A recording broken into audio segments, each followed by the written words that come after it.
अस्सलामुअलैकुम वरहमतुल्लाहि वबरकातुहू।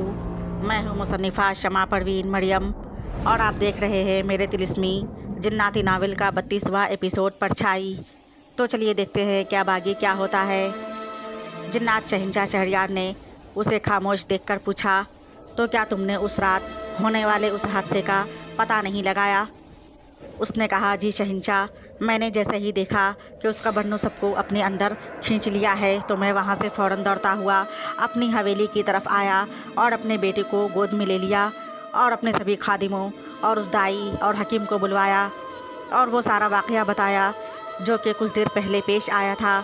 मैं बहुत गहरे सदमे में घिरा हुआ था कि तभी मुझे दाई ने कहा कि आखिर वो बच्ची ख्वाब में कैसे दिखाई दे सकती है, वो तो मरी हुई पैदा हुई थी। और उस पल मेरे एक ख़ास खादिम दोस्त ने कहा, हुजूर, मुझे लगता है कि जहाँ पर आपने वो खंडरनुमा कब्रिस्तान बनवाया है कहीं उसके पीछे कुछ आसिब का असर तो नहीं शायद। मैंने उससे सदमे में चूर हारे हुए लहजे में कहा, अब सच जानकर हम क्या करेंगे? कौन सा अब हमारे घर वाले वापस आ जाएंगे? और मैंने अपने गोद में लिए हुए बेटे को देखा और मन में सोचा कि पता नहीं वो हादसा कोई साजिश है या फिर कोई खौफनाक आसिबी मसला है, मगर अल्लाह का लाख लाख शुक्र है कि मैं अपने बेटे को लेकर वहाँ उस मनहूस खंडरनुमा कब्रिस्तान में नहीं ले गया, वरना वो ज़मीन मेरे बेटे को भी अपने अंदर खींच लेती। और फिर मैंने अपने खादिम से कहा, हमें लगता है कि इस बस्ती और अपनी इस हवेली को छोड़कर हमें यहाँ से चले ही जाना चाहिए। मेरे खादिम ने मेरी बात सुनकर कहा, हुजूर, ये मसले का हल नहीं है, यह हवेली आपकी है, यहाँ से चले जाने से कौन सा आपका मसला हल हो जाएगा, आप यहीं रहें, हम लोग आपके साथ हैं। और अगले पल फिर हमने अपना फ़ैसला बदल लिया और अपने खादिमों और सिपाहियों के बहुत समझाने पर उस बस्ती और अपनी हवेली को छोड़कर जाने का फ़ैसला अपने दिल से निकाल दिया। अगली सुबह जब पूरी बस्ती में ये दहशतनाक खबर आग की तरह पूरी तेज़ी से फैल गई कि हवेली के मालिक और उनके बेटे के सिवा बाकी सारे परिवार को किसी ने उस खंडरनुमा कब्रिस्तान की ज़मीन के अंदर खींच लिया है, तो लोगों में खौफ की लहर दौड़ गई और वो लोग बेइंतहा खौफज़दा और परेशान हो गए। और हमारी हवेली में शाम के वक्त कुछ पढ़े लिखे समझदार लोग आए और बोले, हमें आपके परिवार की इस हादसाती मौत का बहुत ही ज़्यादा अफसोस है, जिसे हम अपने लफ्ज़ों में बयान नहीं कर सकते। मैं लोगों की बात सुनकर चुपचाप खामोश रहा। उन लोगों के बीच एक शख्स बैठा था, उसने मुझसे कहा, लेकिन हुजूर, क्या आपको नहीं लगता कि उस अचानक हादसाती मौत की तहकीकात करनी चाहिए? मैंने पूछा, अब कौन तहकीक करेगा, तुम ही बताओ। वो लोग कहने लगे, हम आपके साथ हैं, हम सब मिलकर उस हादसाती मौत की तहकीकात ज़रूर करेंगे और उस मौत के पीछे का सच का पता लगाएंगे। और उसके बाद अगले दिन से हमने अपने उन साथियों और खादिमों के साथ मिलकर उस मौत की सच का पता लगाना शुरू कर दिया और अपने सिपाहियों को हवेली की निगरानी के लिए रखा और ख़ुद अपने बेटे को मैं अपने साथ रखता था। हम एक दिन सभी खादिमों के साथ मिलकर उस खंडर की तरफ जा रहे थे कि एक औरत वहाँ रास्ते में दरख्त के नीचे करीब ही बैठी हुई थी। उस औरत ने अपना चेहरा छुपा कर रखा था। वो हम लोगों को देखकर मुझे मुखातिब करके बोली, कहाँ जा रहे हो ए हाकिम, उस हादसाती मौत का राज मालूम करने के लिए?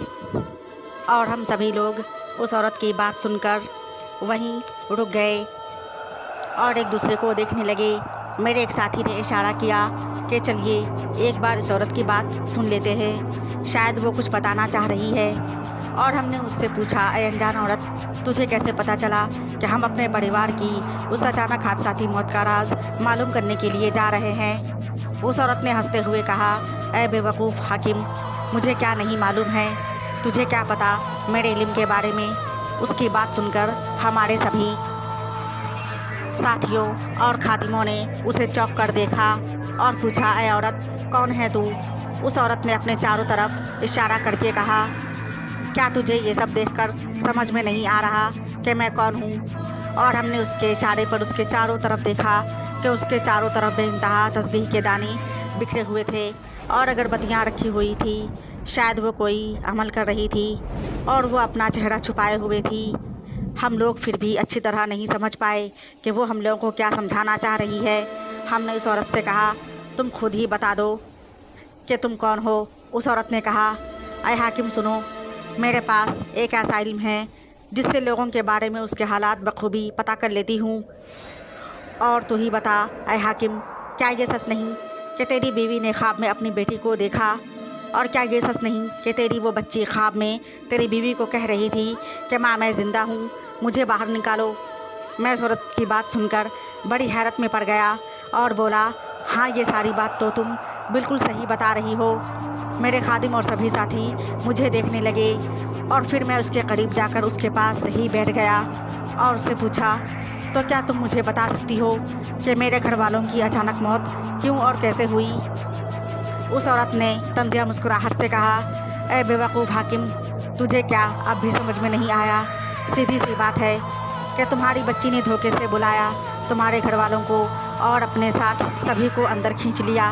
वो एक मनहूस आसिबी साया थी शायद, जो अब तेरे पीछे पड़ी हुई है। और वही नहीं, इस बस्ती की पैदा होने वाली किसी भी बच्ची पर उसका असर हो सकता है। और फिर कहीं ऐसा ना हो कि वो तुझे और तेरे इस नौमौलूद बेटे के साथ साथ पूरी बस्ती वालों को मौत के घाट उतार दे और इस बस्ती का नामो निशान मिटा दे।